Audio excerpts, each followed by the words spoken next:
பகவான் ஸ்ரீ அரவிந்தர் சாவித்திரி காவியத்தில் பாடல் வரியை இப்படி துவக்கியிருந்தார்.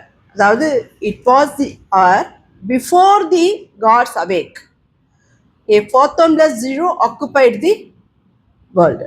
அதாவது இறைவன் தூங்கி எழுவதற்கு முன்பு ஒரு விவரிக்க முடியாத ஒரு வெறுமை, ஒரு எப்படி சொல்றது, ஒரு இருள் உலகை கவ்வி கொண்டு இருப்பது போல தோன்றும் இல்லையா? அது நமக்கெல்லாம் எப்படி விவரிப்பது என்றால், ஒரு பிரளய காலம் இருக்கின்றது.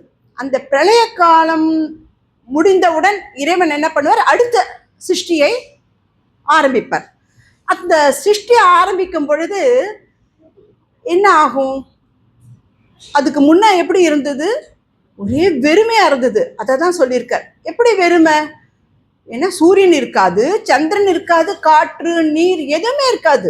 அவர் அந்த பிரளய காலம் முடிஞ்சு போன உடனே சிருஷ்டி ஆரம்பிப்பதற்கு முன்பு ரொம்ப சூன்யமா தான் இருக்கும். சூன்யமா அப்படின்னா வாயு இருக்காது, மழை இருக்காது, எதுவுமே இருக்காது. சூரியன் சந்திரன் வெளிச்சம் எதுவும் இருக்காது. ஏதோ ஒரு சொல்ல தெரியாத நமக்கு ஒரு வெறுமைலாம் நம்மளை சூழ்ந்துட்டு இருக்கும். அது நமக்கு இப்போ சொன்னால் புரியாது இல்லையா? யாருக்குமே புரியாது. இப்போ ஏன்னா நம்மளாம் அனுபவிச்சிருக்கோம். எப்படி அனுபவிச்சிருக்கோம்? ஒரே எல்லாத்துலேயும் காற்று, எங்கே பாரு காற்று, சூரியனா வெளிச்சம், இல்லை சூரியன் நைட்டானா கரண்ட்டு போட்டு லைட்டு போடுறோம். இப்போ கரண்ட் இல்லைன்னா இன்வெர்டர். இப்படி நம்ம டெக்னாலஜிலையும் இம்ப்ரூவ் பண்ணி இது இப்படி கொண்டு வந்துட்டோம். நம்ம கடவுள் இப்படி பண்ணால் அப்படி பண்ணுறோம், அப்படி பண்ணால் இப்படி பண்ணிட்டு நம்மளும் இம்ப்ரூவ் பண்ணிட்டு தான் இருக்கோம். ஆனால் அந்த சூன்யத்தை நமக்கு தெரியல, ஏன்னா அப்படி இருக்கும். ஆனால் ஒரு நாள் கரண்ட் போயிடுதுன்னு வச்சுக்கோங்க, எவ்வளோ கஷ்டப்படுறோம். எப்போ வருவோம், அப்புறம் இன்வெர்டர் போடுவோம், அதுவும் போயிடுதுன்னா ரொம்ப கஷ்டப்படுவோம். தண்ணி இல்லைன்னு வச்சுக்கோங்க, எவ்வளோ கஷ்டப்படுவோம். இப்போ துபாயிலலாம் தண்ணி இல்லாமல் பணம் கொடுத்து வாங்கி பார்க்குறோம். எவ்வளோ பணம் இங்கே நம்ம அனாவசியமாக செலவழிக்கிறோம். தண்ணியை கொட்டிகிட்டே இருக்காங்க, வேஸ்ட்டாக கொட்டுறாங்க. ஆனால் அங்கெல்லாம் பொண்ணு மாதிரி, அங்கே தண்ணின்றது ஒரு கோல்டு மாதிரி அப்படி இருப்பாங்க. ஒவ்வொரு நாட்டிலையுமே வேரி ஆகுது. இப்படி கடவுளோட சிருஷ்டி எல்லாருமே படைச்சிருக்கார். நம்ம அத்தனை பேரையுமே ஒருத்தர் குண்டா ஒல்லியா குள்ளமா அவரவர்களுக்கு ஏற்றாவாது அவரவர்கள். அதெல்லாம் நம்ம அந்த லைனுக்கு இப்போ போக வேண்டாம், ஏன்னா அதெல்லாம் ஒரு பெரிய இது கர்மா. அதனால அந்த பிறவி, ஒவ்வொரு பிறவியிலும் நம்ம செய்கிற பாவ புண்ணியத்துக்கு ஏற்ற மாதிரி நடக்கும். அதுக்குத்தான் நம்மளை தெய்வமாக நம்மளை உருவாக்கணும், திருவுருமாற்றம் செய்யணும். அதாவது மனிதர்களை விலங்குலேருந்து இப்போ மனிதர்களாக மாறி இருக்கோம். ஆனால் ஃபுல்லாக மாறலை. இன்னும் நிறைய விலங்கு குணம் தான் இருக்குது இல்லையா? அதை நம்ம ஒத்துக்கணும். அந்த விலங்கு குணம் இன்னும் நிறையவே இருக்குது, பாதிக்கு மேலே இருக்குது. அதெல்லாம் போக்கி நம்ம மனித குணத்தை கொண்டு வரணும்னா என்னென்ன சொல்லியிருக்காங்கன்னு மதர் சொல்லியிருக்காங்க. ஒரு 12 கோட்பாடுகளை. அந்த 12 கோட்பாடுகளை நம்ம பின்பற்றணும். அதெல்லாம் தான் நான் சொல்ல போகிறேன். இப்போ சொன்னோன்னா டெஃபினட்டாக நம்மளாம் இறைத்தன்மை அடைஞ்சிருவோம். ஆனால் 12 கோட்பாடுகள் கண்டிப்பாக நம்மளால கஷ்டம். ஏன்னா 3 கோட்பாடு நம்மளால பின்பற்றத்துக்குள்ளேயே நமக்கு கஷ்டம். ஏன்னா அது என்னெல்லாம் சொல்ல வரேன் பாருங்கோ, அப்போதான் தெரியும். ஆனால் 3 பண்ணால் போகிறோம், 9 ஆட்டோமேட்டிக்காக அன்னை அரவிந்தர் கொண்டு கொடுத்துருவாங்க நமக்கு. அது நிச்சயம். அந்த 3ல் நான் சொல்கிறது முக்கியமான 3ல் பின்னாடி இப்போ நான் சொல்ல போகிறேன். முதல்ல ஆசிரமத்தை பற்றி சொல்ல போகிறேன். அதுக்கு முன்னாடி தான் அன்னை எதற்காக இந்த வரியை அன்னை 1947ஆம் ஆண்டு, அதாவது சுதந்திரம் கிடைக்கல இந்தியாவுக்கு, அப்போவே அவங்க தீர்க்கதரிசி பராசக்தி இல்லையா? எப்படி இந்த உலகத்தை நம்ம சந்தோஷப்படுத்தணும், மக்களெல்லாம் எப்படி இன்புற செய்யணும், கஷ்டத்தை போக்கணுன்ற ஒரு வரியில் இந்த பகவான் ஸ்ரீ அரவிந்தர் எழுதிய இந்த காவியத்தில் முதல் வரியை எடுத்து சொல்லியிருக்காங்க. ஏன்னா எல்லோருக்கும் அந்த ஆங்கிலேயர் ரொம்ப அடிமையாக நம்மளை ஆக்கிட்டு திரும்பி என்ன பண்ணியிருக்காங்க, இது இண்டிபெண்டன்ஸ் டே வந்த உடனே நம்ம எல்லாரும் சந்தோஷமாக இருக்க போகிறோம் அப்படின்னு ஒரு ஒரு குறிக்கோளை அவங்க முன்னாடியே சொல்லிட்டாங்க அன்னை. அந்த சொன்ன வாக்குப்படியே இப்போ என்ன சொல்கிறாங்க, இது எல்லோரும் கஷ்டப்படாமல் சந்தோஷமாக இருக்கணும் அப்படின்னு இந்த ஆண்டு விழாவுக்கு ஒரு இந்த ஜனவரி 1ஆம் தேதி ஆரம்பித்த உடனே அவங்களுக்கு ஒரு இதுவாக செய்தியாக எல்லாருக்கும் அன்னை அன்பர்களுக்கெல்லாம் சொன்னாங்க. அந்த செய்தி அப்போ இண்டிபெண்டன்ஸ் டே கிடைச்சா எல்லாரும் கஷ்டப்படாமல் சந்தோஷமாக இருக்கலான்னு ஒரு இது. அந்த ஒரு நிகழ்வுக்காக சொன்னார்கள். ஆனால் அதையே நான் இப்போ இங்கே எதற்காக சொல்கிறேன்னா, நம்மளாம் அதே மாதிரி இருண்ட சூழ்நிலை மாறணும் இல்லையா? நம்ம ஒரு பக்கம் வந்து டெக்னாலஜியாக சயின்ஸில் இம்ப்ரூவ் ஆகிட்டே இப்படி போயிட்டே இருக்கோம். எங்கேயோ போயாச்சு. சின்ன ஒரு 2 வயசு குழந்தை கூட எல்லாத்தையும் கட கட கட கடன்னு செல்ஃபோனாட்டும் டிவி ஆட்டம் எல்லாம் பண்ணுறது. இன்னும் நம்ம அந்த காலத்தில் இருக்கவங்களுக்கு தடுமாற்றங்கள். அப்படியே ஆச்சரியப்படுறோம். இந்த குழந்தைக்கு இவ்வளோ அறிவா, இந்த குழந்தைக்கு இவ்வளோ டெக்னாலஜி இம்ப்ரூவ் ஆகுதா அப்படின்னு நம்ம ஆச்சரியம். ஏன்னா அவ்வளோ அறிவை கொடுத்து கொண்டு இருக்கிறார் இறைவன். அவர்கள் இம்ப்ரூவ் ஆகிட்டு இருக்காங்க. ஒரு இதில் வந்து நம்மளும் முன்னேறி கொண்டு நிறைய விஷயத்தில் நம்ம முன்னேறி கொண்டே இருக்கோம். அவங்களுக்கும் ரொம்ப பிடிக்கும். அதாவது நியூவாக பண்ணுறது தான் அன்னைக்கு ரொம்ப பிடிக்கும். அதான் நியூ கிரியேஷன் செய்ய செய்ய செய்ய அவங்க நம்மளை வந்து ரொம்ப வளர விடுவார்கள். நமக்கு நிறைய இறைத்தன்மையை கொடுப்பார்கள். ஆனால் அந்த நியூ கிரியேஷனை நல்ல விதத்தில் பயன்படுத்த வேண்டும். அதை தான் சொல்கிறாங்க அன்னை. அதை நீ வந்து தீய சக்திக்கெல்லாம் பிரயோகப்படுத்தாத அப்படின்னு அவங்களுடைய குறிக்கோள். இந்த குறிக்கோளெல்லாம் தான் நம்ம பார்க்க போகிறோம். அப்போ அதுக்கு வந்து இந்த லைனை நான் இன்றைக்கு ஏன் சொன்னேன்னா, நமக்கும் எந்த கஷ்டமும் வரக்கூடாதுன்னு தான் நான் அந்த சாவித்திரியோட பகவானின் இந்த முதல் வரியை எடுத்து சொல்லியிருக்கிறேன். நமக்குள்ளே இருக்கிற இந்த இருண்ட சூழ்நிலை மாற வேண்டும். இப்போ நம்ம சொல்கிறோம் எல்லாரும், இன்றைக்கி இங்கே இப்போ சந்தோஷமாக இருக்கும். எல்லோரும் அன்னை அரவிந்தரையே தான் நினச்சிட்டு இருக்கோம் இல்லையா? இந்த நிலை இப்போ வீட்டுக்கு போனால் அடுத்த நிமிஷம் மாறும். எப்படின்னா மாறும். யாருக்குன்னா எந்த நிலை வேணாலும் வரும். அடுத்த நிமிடமே எப்படின்னா இருக்கும். அப்போ என்ன சொல்வோம்? இப்போ இருக்கிற சந்தோஷம் நிலைக்க மாட்டேங்கிறதே அப்படின்னு. ஆனாலும் நம்ம சமநிலையோடு தான் நம்ம அதெல்லாம் பார்க்க பழகிக்கணும். இப்போ சந்தோஷமாக இருந்துட்டு வீட்டுக்கு போயிட்டுப்பா கொஞ்சம் நேரம் நிம்மதியாக இருந்த, வீட்டுக்கு வந்தால் என்ன தொல்லை, என்ன கஷ்டம் அப்படின்னு நம்ம எல்லோரும் புலம்புவோம். ஆனால் அந்த கஷ்டத்தெல்லாம் நம்ம தாங்கிக்கிற சக்தியை நம்ம இறைவன்கிட்ட சமர்ப்பணம் பண்ணணும். நமக்கு அந்த சமநிலையை கொடுக்க வேண்டும். அதற்கு தான் நம்ம தியான மையத்துக்கே வரோம். நிறைய விஷயங்களை நம்ம தியான மையத்துக்கு வந்து கற்றுக்கணும். இப்போ வந்து நம்ம ஆசிரமம் எப்படி ஆரம்பித்தார்கள் என்பதை பார்க்கலாம். ஆசிரமம் என்றாலே ஒரு குருவின் இல்லம் என்றுதான் அர்த்தம்.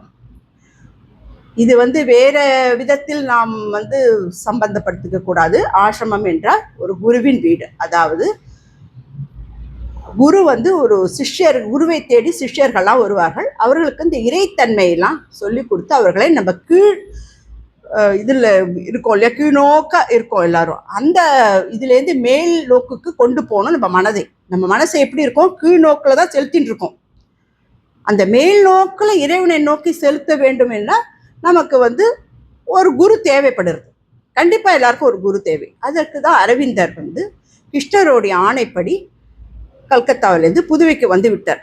அதுக்கு பின்னாடி அவர் சரித்திரத்தை பார்த்தா அதுக்கு முன்னாடி எவ்வளவு கஷ்டப்பட்டார், விடுதலைக்காக போராடி அவர் சிறைக்கு ஆழ்ந்தார். அதெல்லாம் வந்து ஒரு பெரிய கதை. அது இப்போ போனோம்னா அந்த கதைக்குள்ளே நம்ம போகணும். ஏன்னா இதெல்லாம் சரித்திரமாகிவிட்டது. அவர் நம்முடைய வாழ்ந்த மகான், ஆனால் இப்பொழுது சரித்திரமாகிவிட்டது இல்லையா? நேற்றைய கதை இன்றைக்கு சரித்திரம், வரலாறு. அதனால தான் சொல்கிறோம், நம்ம நல்லதே செஞ்சோம்னா நம்மளோடது என்றைக்குமே எண்ணங்கள்லாம் நல்லதாகவே இருக்கும். இப்போ அரவிந்தரை பற்றி பேசுகிறோம், அன்னையை பற்றி பேசுகிறோம். ஒரு சாமானிய மக்களை பற்றி பேசுவோமா? எப்படாப்பா அந்த ஒழிஞ்சான், எப்போ அந்த ஆள் ஒழிஞ்சான் அப்படி தான் இருக்கும் சில பேர் பார்த்தாலே. ஆனால் அவர்கள் ஒழிஞ்சானா அப்போ அவளை பற்றியே நினைச்சாலே மனசு பாரமாக இருக்குது அப்படி என்று நாம் சொல்வோம். அப்படி எண்ணம் இல்லாமல் நாம் என்ன பண்ணணும், நம்ம நிறைய பேருக்கு நல்லது தான் செய்யணும். இந்த வாழ்க்கையை நமக்கு கொடுத்த சிருஷ்டியை படைத்த இறைவனுக்கு நன்றி சொல்லி பண்ணணும்.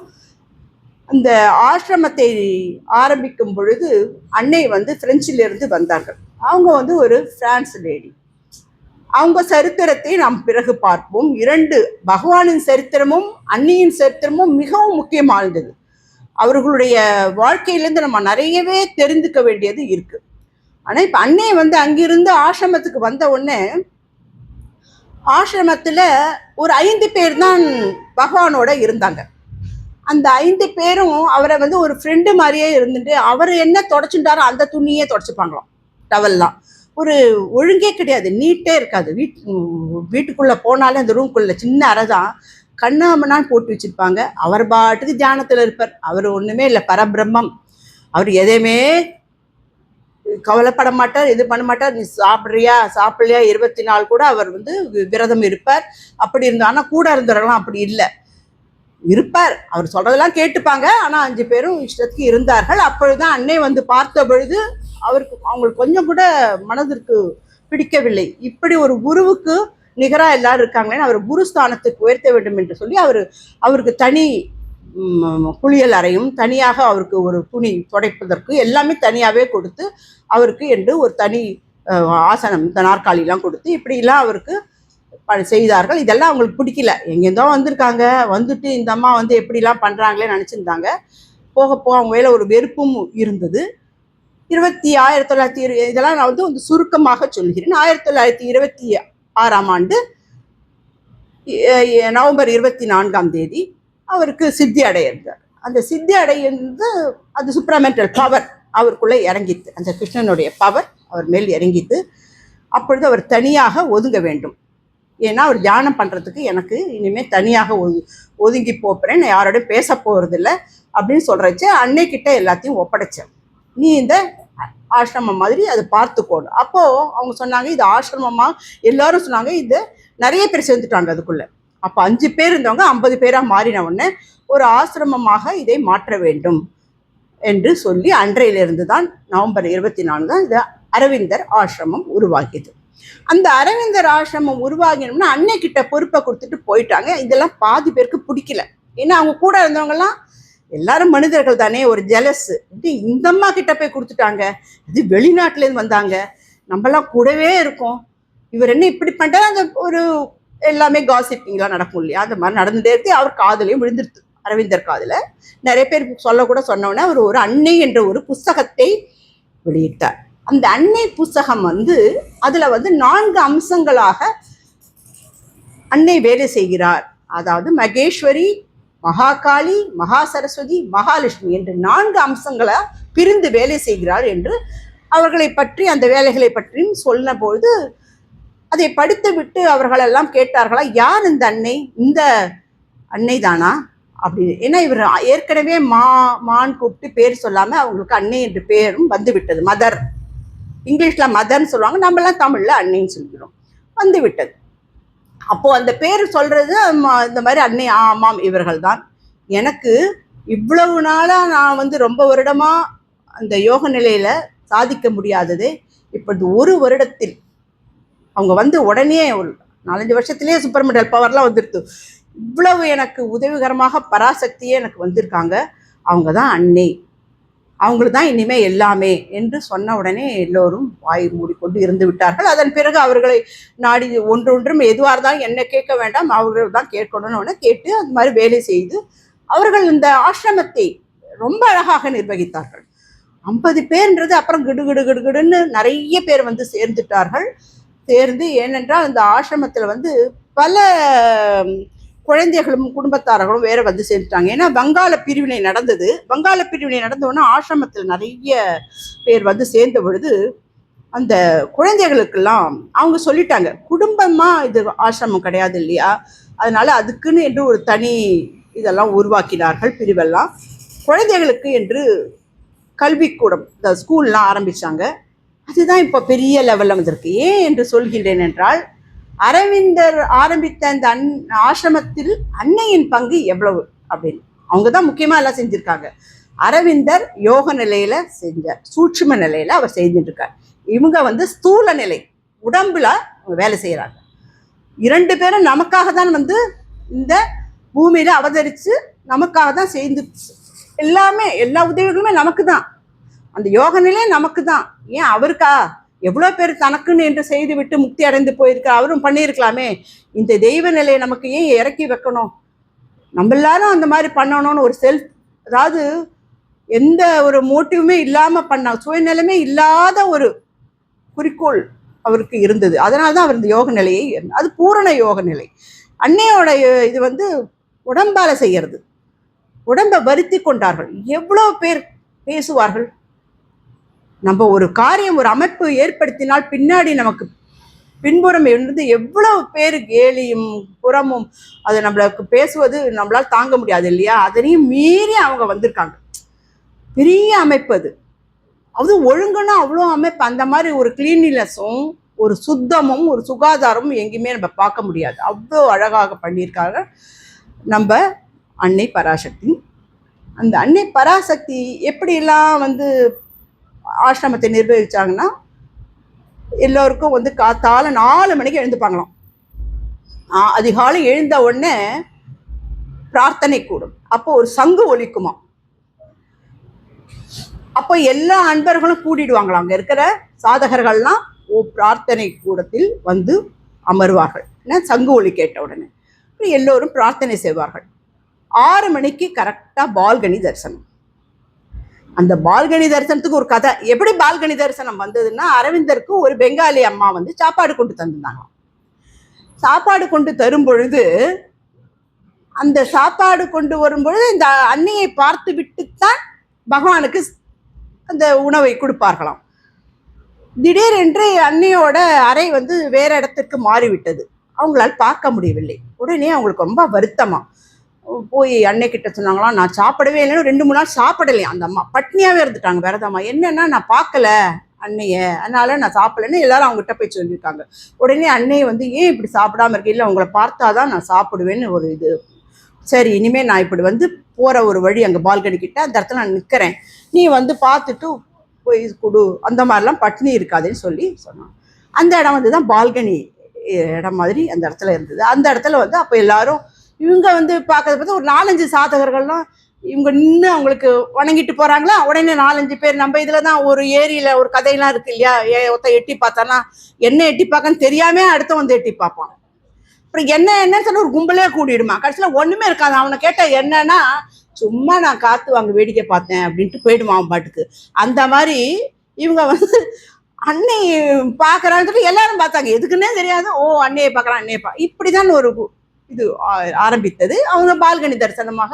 அப்புறம் எல்லோரும் சொன்னாங்க, எங்களுக்கு உங்களை பார்த்தா ஒரு வைப்ரேஷன் வருது, எங்களுக்கு காலையில் வந்து ரொம்ப தியானமும் நல்லா கை கூடுறது, அதனால் உங்கள் கண்ணில் ஒரு தீட்சணியம் இருக்குது அப்படின்னும் போது அவங்க வந்து சரின்னு எல்லாருக்காகவும் இருந்து, அதுதான் அவங்க ரொம்ப வருடம் அவங்க வந்து இந்த தியானத்தில் பால்கனியில் நின்று நிற்பார்கள். இருக்கும் பொழுது அவங்க ஒன்றும் சும்மா அப்படி நின்று பார்க்க மாட்டாங்க. அவங்க அப்படியே தியானத்தில் கரைந்து அவங்க சர்வேஸ்வரியாக மாறி விடுவார்கள். அந்த ஞானம் தான் எல்லோருக்குமே வரும். அங்கே அப்படியே கொஞ்ச நேரம் அவங்க அப்படி இப்படி பார்த்தாங்கன்னே போருமா, நமக்கு வந்து கண்டிப்பாக அந்த பார்வையில் உள்ள தீட்சணியம் வந்து நமக்கு கிடைத்தாலே போருன்ட்டு அதற்குன்னே வருவாங்களாம் எல்லாரும். ப்ராஸ்பரிட்டி டேன்னு அந்த 1ஆம் தேதி அன்னைக்கு அந்த சாதகர்களுக்கெல்லாம் துடைக்கிறதுக்கு துணி, ஒவ்வொரு மாதம் என்னென்ன பொருள் வேணுமோ கொடுப்பாருங்களாம். சோப்பு, எழுதுவதற்கு பேனா, பேப்பர், சில பேருக்கு மருந்து மாத்திரையெல்லாம் போட்டுப்பாங்களே அவங்களுக்கெல்லாம் அந்த மருந்து என்னென்ன வேண்டுமோ ஒரு லிஸ்ட்டு வச்சுட்டு எல்லாரையும் கூப்பிட்டு கொடுப்பாங்களாம். அவங்க கூப்பிட்டு கொடுக்கறது அந்த கையால் வாங்கிக்கிறதுக்கு ட்ரெஸ் எல்லாம் கூட கொடுப்பாங்க, எல்லாம் கொடுப்பார்களாம். அந்த ஒரு மாதத்துக்கு வேண்டியதே அவர்களிடம் போய் வாங்கி கொள்வார்கள். அதுதான் ப்ராஸ்பரிட்டி டே, அதாவது சுபிட்ச தினம். அன்றைக்கு அவங்க கையால் வாங்கிட்டாங்கன்னா அந்த மாதம் ஃபுல்லாக ரொம்ப நல்லா இருக்கும்னு ஒரு நம்பிக்கை. அதனால் அன்னைக்கு அவங்க தவற விட்டுட்டா கூட அந்த பால்கனி தரிசனத்தை யாரும் தவறவே விட மாட்டாங்களாம். அப்பேற்பட்ட மகாசு பராசக்தியான அந்த அன்னை இங்கே இருந்துட்டு போயிருக்காங்க. இப்படி அந்த பால்கனி தரிசனத்தை பார்த்து விட்டு மலர் பிரசாதம் கொடுப்பார்கள் 8 மணிக்கு. 1 மணி நேரம், அது 2 மணி நேரம் 3 மணி நேரம் கூட பால்கனி தரிசனம் முடியும். அதுக்கப்புறம் மலர் பிரசாதம் கொடுப்பார்கள். மலர் பிரசாதம் கொடுக்கறதுக்கு அவ்வளோ கியூ நிற்குமா. அந்த மலர் பிரசாதத்தை எதுக்கு சொல்கிறாங்கன்னா, சும்மாவே கொடுக்க மாட்டார்கள். மலர் கொடுக்கும் பொழுது உங்களுக்கு கொடுக்குறாங்கன்னு வச்சுக்கோங்களேன், அந்த கையில் வந்து கசங்கி வேற மாதிரி இந்த பூ கிடச்சின்னு வச்சுக்கோ, அதுக்கு ஒரு அர்த்தம். இல்லை அந்த பூவே கசங்கின பூவே கொஞ்சம் நல்ல மலர்ந்து அழகாக அவங்க கையில் வரைச்சா அப்படி வந்ததுன்னா அதுக்கு ஒரு அர்த்தம். இந்த மாதிரி பூ கிடைச்சா ஒரு அர்த்தம் அப்படின்னு அவங்க அவர்களுக்குள்ளே விவாதம் ஏற்படுமா. இன்றைக்கு உங்களுக்கு இப்படி எடுத்தா உனக்கு இப்படி இப்படின்னு. அது கடைசியில் அது உண்மைதானா பேசுவார்கள். இது மாதிரி உண்மையாகவே அது பட்டது. பர்த்டேனாக்கா அவங்ககிட்ட வந்து வணங்கினாக்கா கொஞ்ச நேரம் ரொம்ப நேரம் பேசுவாங்களாம். பர்த்டே அன்னைக்கு, பிறந்த நாள் அன்று ரொம்ப நேரம் அவர்களுடன் அளவாடி விட்டு அவர்களுக்கு என்னெல்லாம் தேவை எப்படி எல்லாவற்றையும் கேட்டுவிட்டு ஒரு கடைசியாக ஒரு பூச்சரத்தையே கொடுப்பார்களாம். கொடுத்து விட்டு என்ன சொல்வார்களாம், இதை நீ வரிசையாக வெய், அதில் ஒரு எழுத்து வரும், ஒரு சென்டென்ஸ் வரும், அந்த மீனிங் அதுதான் நான் உனக்கு கொடுக்க வேண்டிய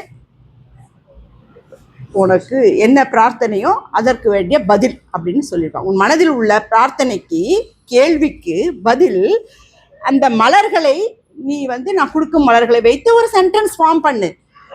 அப்படிலாம் பண்ணியிருக்காங்க. மலர்களில் விளையாடி இருக்காங்களாம். அந்த சாதகர்களுக்காக போர் அடிக்குள்ள மலர்களை வைத்து கேள்வி கேட்பாங்களாம். இங்கே கூட நம்ம பண்ணலாம், தியான மையத்துலலாம் ரொம்ப அழகாக பண்ணலாம். மலர்களை பற்றி தெரிஞ்சு வச்சுட்டு ஏதாவது ஒரு இதும்போது என்னெல்லாம் மலர்கள் இருக்கோ அதுக்கேற்ற மாதிரி அப்படின்னு. தைரியம் அப்படி சொன்னாங்கன்னு வச்சுக்கோங்க. தைரியம்னா என்ன? எருக்கம்பூ நமக்கு தெரியும். இன்னொரு பூ இருக்கு அப்படின்னு சொல்லணும். ரெண்டாவது பூனா என்ன பூ? என்ன பூ? காகிதப்பூ ப்ரொடெக்ஷன். கோழிக்கொண்டை. கோழிக்கொண்டை வந்து பேய் பிசாசு அதுக்கெல்லாம் பயம் இல்லை. அதாவது அந்த மாதிரி, அதாவது அவங்களுக்கு நிறைய அர்த்தம். அதாவது அவங்க வெளிநாட்டு பூக்கள் தான் நிறைய சொல்லியிருக்காங்க. நமக்கு தெரிஞ்ச பூக்களை நம்ம சொல்லலாம். மரண பயத்தை எது போக்கும்? வாடாமல்லி. வாடாமல்லி தான் மரண பயத்தை போக்கும். பெரிய கொடிய நோய்களை எது போக்கும் தெரியுமா? பூவரசம். நம்ம நிறைய தெரிஞ்சு வச்சுக்கணும். இந்த பூக்களோட பேர்கள்லாம் தெரிஞ்சு வச்சுட்டோம்னா நிஜமாவே தான். நீ நல்ல ஒரு குழந்தைக்கு தாப ஜுரம் இருக்கு என்று நினைத்துக் கொள்ளுங்கள். டாக்டர்கிட்ட போக முடியல, ஏதோ யாரும் இல்லை, நீங்கள் தான் குழந்தையும் தான் இருக்கீங்க. அந்த நேரத்தில் சாமந்தி பூவை வைத்து வீட்டில் இருந்து நான் அதுக்கு தான் மதருக்கு நம்ம வைக்கிறோம். பூவை வைத்து அந்த பிரசாதம் இருந்தால் பிரசாதமோ இல்லை மதர்கிட்ட வச்சுட்டு நம்ம அந்த பூவை அப்படியே வச்சுட்டு அவங்க நெத்தியிலையோ மார்பிளையோ வச்சு ஓம் நமோ பகவதேவோ, நமக்கு என்ன மந்திரம் அவங்கள பற்றி தெரியுதோ இல்லை மாமான்னு சொல்லலாம். எப்படி சொன்னாலும் அவங்க வந்துட போகிறாங்க. அன்னையே அன்னையே அன்னை, நீ இப்படி தான் சொல்லு, நீ இப்படி தான் வழிபாடு, இந்த முறை அந்த முறைனே கிடையாது. இதெல்லாம் கூட நம்ம முறையே கிடையாது. நம்மளா ஒரு இஷ்டப்பட்டு அழகுபடுத்தி பண்ணுறோம், அவ்வளோதான். எதுக்குமே அவங்க வந்து ஒரு நேர்த்தியாக வை, அழகாக வை, அவ்வளோதானே சொல்கிறாங்க. தவிர ஒரு சம்பிரதாயம் கோட்பாடு இப்படிலாம் அவங்க சொல்லவே இல்லை. நீ வந்து எனக்கு பூஜை செய், அலங்காரம் செய், எனக்கு இப்படி செய் அப்படி செய்யல, நான் எல்லாமே உனக்கு கொடுக்குறேன், என்னை மனசார வேண்டிக்கோ, என்னை மனசார உன்னை சமர்ப்பணம் பண்ணு. வேண்டிக்கோன்னு சொல்லலை, நீ யாசக புத்தியே அவங்க சொல்லலை, நீ சமர்ப்பணத்தை சொல்லு, அவ்வளோதான். நான் உங்ககிட்ட சரணாகதி அடையிறேன், நீ தான் எல்லாம் சிருஷ்டி பண்ணியிருக்க, நீயும் நானும் ஒன்று தானே, நீ என் அம்சமாக என்னை கொண்டு வந்துருக்க, உங்ககிட்ட சேர்த்துக்கோ, அவ்வளோதான். நீ என்னை இங்கே வந்து பூமியில் பிறக்க வைக்கிறது நானும் உன் அம்சம் தானே, என்னை மாத்திரம் இப்படிலாம் இது பண்ணுறேன்னு நினச்சின்னு நீ சமர்ப்பணம் பண்ணிட்டு, அவ்வளோதான்.